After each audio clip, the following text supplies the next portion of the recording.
Morning, everybody. A couple of months ago, we started a little series on prayer and how to pray. And I based this series on Psalm 27, which is a Psalm of David. And I suggested there were four vital issues that we need to think about when we come to worship and pray. Number one was, as a first priority, we honour God by giving our thanks and praise and our worship every time we come to pray. That's number one. Number two, praying to our Father with strong confidence. Hebrews 4:16 says this: "Let us therefore come boldly to the throne of grace, that we may obtain mercy and find grace in times of need." Number three, pray always from our heart, with honesty, sincerity, and avoiding vain repetition, just as Jesus instructed his disciples when he taught them how to pray. Now, we've dealt with the first three, so now it's number four, which is praying consistently and waiting on the Lord, which is how the Psalm of 27 finishes. Well, let me define this a little more clearly. Sometimes, when we pray, we get a not yet answer. It's not a no, but it's a not yet. And what do we do? Well, one thing we must not do is give up. We go on praying consistently and waiting on God and knowing that God is listening. I'm going to bring an example from the first book of Kings, chapter 18, very briefly. And here, you probably know the story quite well. I learned it at school. Here we find the prophet Elijah on Mount Carmel. And he's taking on the false prophets of Baal and Asherah in a contest to prove who is the real God. Well, as we probably know, Elijah demonstrates the awesome power of Jehovah and destroys, and very convincingly, and then he destroys the false prophets. There were 950 of them. So it was 1 against 950, but the one had God on his side, and one with God is always a majority. Well, the actions of Elijah enraged Queen Jezebel, wicked queen of King Ahab, and she vowed to have him killed. Now, God had been punishing Israel with a 3-year drought for their idolatry. And there was a terrible famine and death all over the land. But God had told Elijah he was going to end the drought and send rain. So Elijah gets down to some serious, consistent prayer. And he has a servant, and he says to his servant, go towards the sea and see if you can see a sign of rain. Well, the servant goes out and he looks, but it's a blue sky, nothing's happening. So he comes back and reports that, and Elijah says, go again. So off he goes again, and Elijah continues in consistent prayer. Well, this happens 6 times, we read. But on the 7th time, the servant sees a small cloud rising from the sea, shape of a man's hand. The sky grows black with rain clouds, and the drought is over. And the servant was sent back 7 times. Well, God finally answers Elijah's prayer after the 7th time, because Elijah waited on the Lord. He waited on the Lord's timing. I want to now just use a little bit of church history and personal testimony.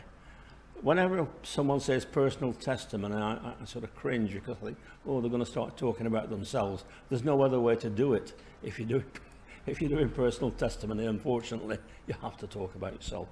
So I'm just going to use a bit of church history, and I think it's pertinent at this time and juncture that we're at as a church now.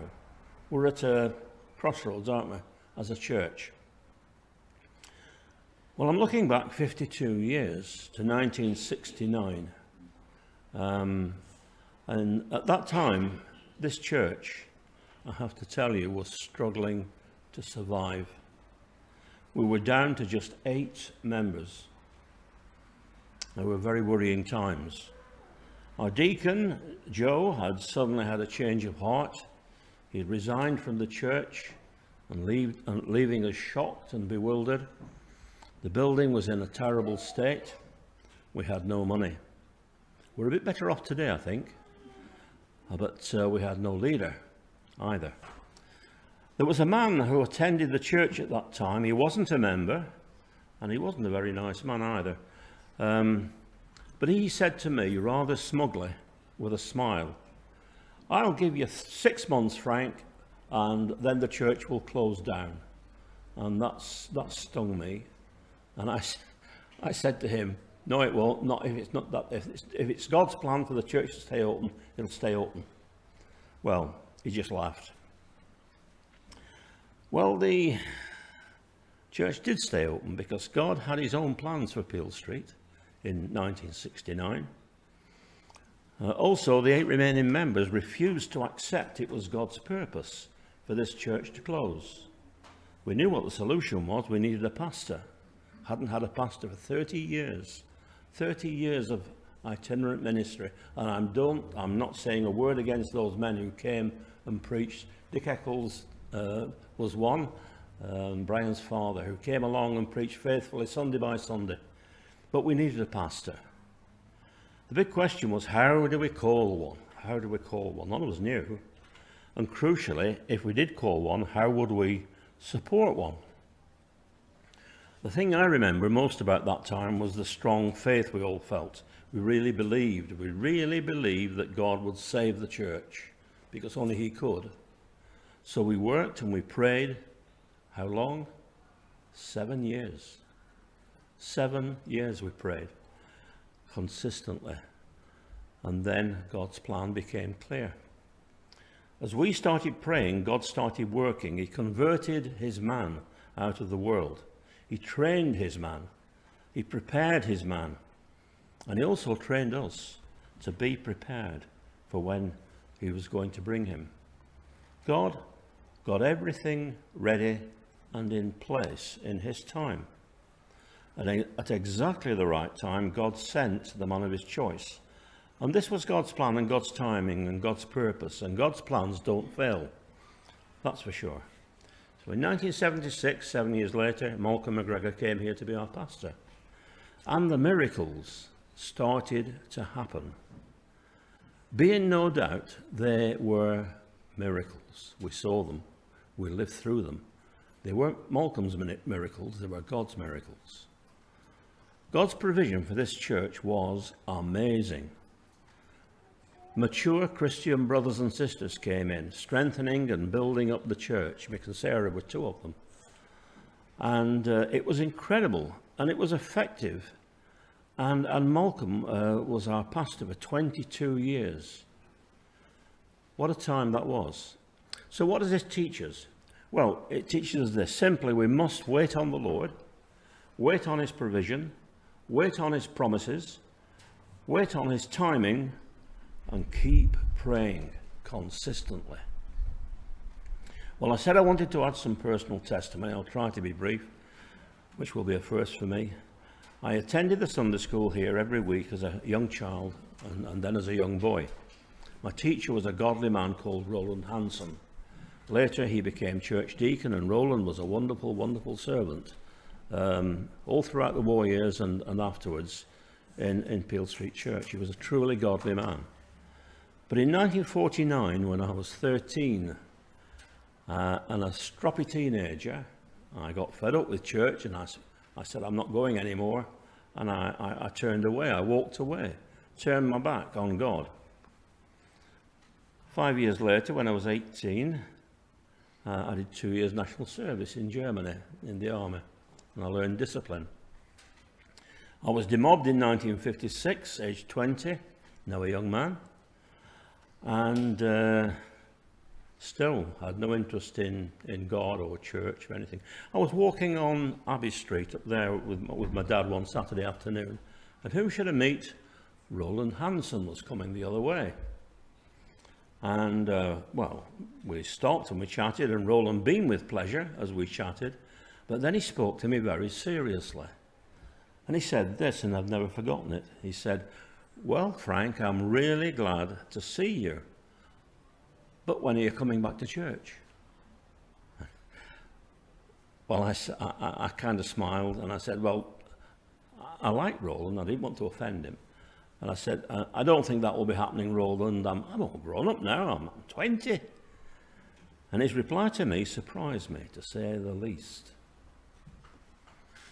He looked at me very seriously, and he said, "Oh, I think you will, Frank. You see, I've been praying for you for 7 years. And I mean to go on praying for you. So I know for sure that one day you'll come back." I won't tell you what I thought, but it wasn't very complimentary, but I thought it was nonsense. But his absolute certainty of what he was praying for, that puzzled me. Roland had been praying consistently for me ever since I left 7 years before, one of his pupils. Well, another 5 wilderness years went by, and then in 1961, when I was 25, it happened. Just as Roland said it would. God proactively interceded in my life, and it was a bit like this. I met and fell madly in love with a young girl called Muriel. Neither of us knew at the time, but God was working in us, and a huge change was happening in both our lives. God sure knew how to get my attention. And wouldn't you believe it, Muriel was a Christian and a Sunday school teacher here at Peel Street Church. Now, isn't that surprising? Not really. It was God's plan. About a month after we met, it was church anniversary sermon, September 1961. And Muriel asked me if we'd been to the pictures on Saturday night. We'd only been going out a month, and I was crazy for her. Muriel asked me if I would come with her to the evening service sermons. I suppose it was a sort of a test. And she said, "I'll wait for you at the gate at 6 o'clock. And I think it was a test to see, did I love her enough to turn up? Well, that was never in doubt.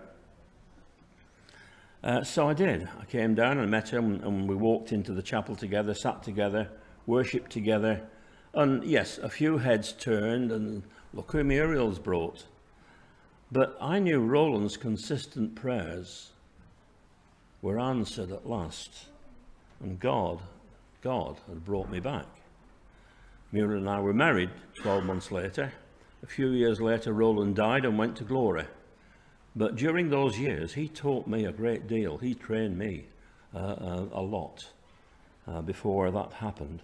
And then in 1970, in the period I was telling you about when we were really struggling, 1970, just 8 of us, as we prayed for God's help and provision in supplying a pastor, the other 7 members decided, without asking me, but they decided amongst themselves that they wanted me to take Roland's place as pastor, as deacon of the church.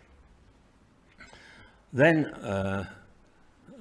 I was a bit gobsmacked, I can tell you.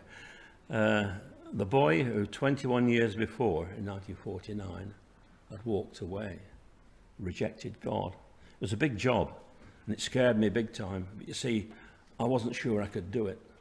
But Muriel said, "Yes, you can."